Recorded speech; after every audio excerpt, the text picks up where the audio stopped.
सो क्या आज हम सॉल्व करने वाले क्लास 12th का एक इंपॉर्टेंट क्वेश्चन हमें d y by d x find करना है। Y is equal to tan inverse 3x minus x cube upon 1 minus 3x square.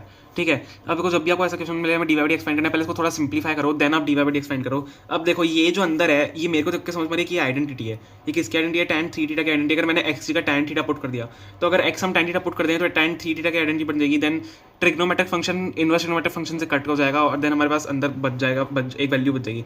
तो y is equal to tan inverse 3, अब मैं एक्स का क्या पुट कर रहा हूँ? tan थीटा पुट कर रहा हूँ। Let x is equal to tan theta.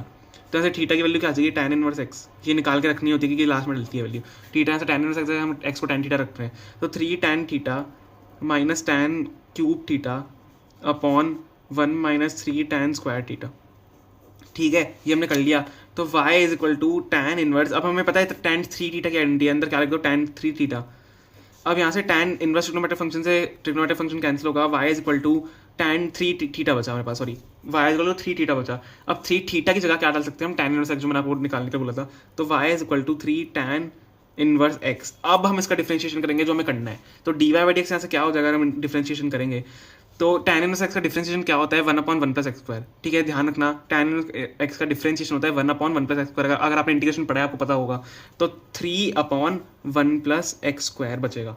ठीक है, तो यही इसका हमारा आंसर होगा। D y by d x हमें फाइंड करना है। तो सबसे पहले सिंप्लीफाई करो, देन आप d y by d x find करो, वो ज़्यादा ईजी रहेगा। ओके, तो यही हमारा आंसर है। Thank you so much.